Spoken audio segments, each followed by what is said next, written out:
Heck, the Hormuz Strait is being opened. This was a condition that President Trump put on the table. He said, we'll do a 10-day ceasefire, but one of the conditions is that the Strait needs to open. What are the chances that it closes again, if at all? And what happens if during the next round of talks next week? Well, Iran is between a rock and a hard place today, Katie. All of these foreign national experts that have been betting against President Trump are going to be completely proven wrong. You've seen in 7 weeks what President Trump has been able to do that most presidents in 47 years haven't been able to accomplish, which is we finally are in control. We've opened up the Strait of Hormuz. We have countries like Lebanon that are coming to the table. We're trying to eviscerate proxies like Hezbollah. So this is where Iran has to really determine the next 120 hours are going to be the most significant hours in our lifetime, because President Trump needs to secure a deal that Iran will never have uranium. It can't be 5 years, because then what happens in year 6? President Trump won't be there. And I do not trust Democrats today. They're anti-Israel. They continue to think that Iran is not a terrorist regime. So we have to make sure this deal is for a lifetime. And if Iran tries to fold, tries to deter our activities,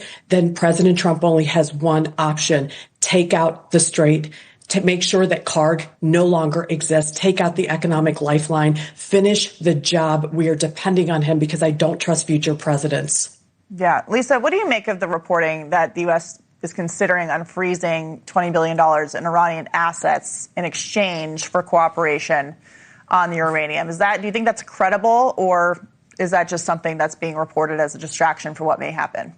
You know, President Trump ran as candidate Trump on the notion that the JCPOA, the Iran nuclear deal that gave bags and bags of cash to the regime, was the biggest foreign policy mistake of our lifetime. I don't think he is forgetting that mistake where we gave them money, we gave them a lifeline, the centrifuges were spinning, the IAEA, the surveillance cameras were shut off, and Iranian protesters were executed in tens of thousands in wholesale fashion. So we have that lesson behind us.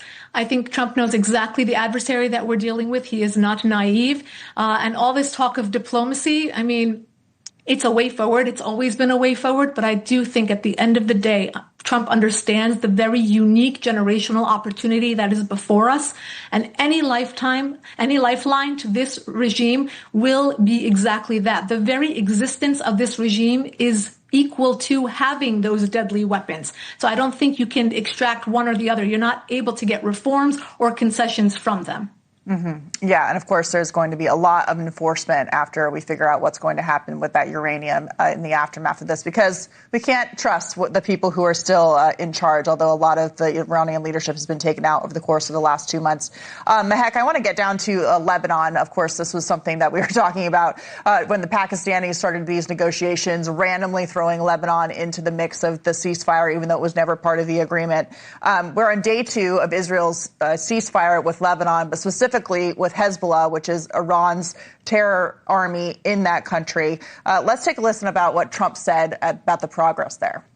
Our deal with Iran is not in any way tied to Lebanon, but we will make Lebanon great again. I mean, it's about time we've sort of, the world has forgotten them, and they're good people who have lived like hell for a long period of time, and hopefully the situation with Hezbollah will get straightened out quickly. Yeah, Mehek, one of the main goals of Operation Epic Fury was to destroy Iran's terror proxies, Hezbollah being, of course, one of them. So what is your assessment of the current situation there? Well, the fact that the Lebanese president has worked with President Trump to have a ceasefire actually shows that there's strength here, and they're not allowing Lebanon, the Hezbollah, to actually have a chokehold on Lebanon. This has been the weakest point for Iran. And we also have to consider Israel today. The deal has to include Lebanon, because you cannot have your neighbors basically issuing missiles to your country and for us to have a ceasefire, or for Israel to agree. So there's this geopolitical pressure where we can't just say this is between us and Iran. It is a massive opportunity for the Gulf states and for countries like Lebanon to get on board with Saudi Arabia and the others that have already seen the threat in Iran. But these proxy wars, Katie, they're going to go underground. So they're never going away. So every country needs to be vigilant and actually work with the United States. That's how you achieve the Abraham Accords. and expand it. This is a one generational opportunity that we have. If Lebanon does not get on board, I think we really have to assess what we're going to do, because Hezbollah is very dangerous.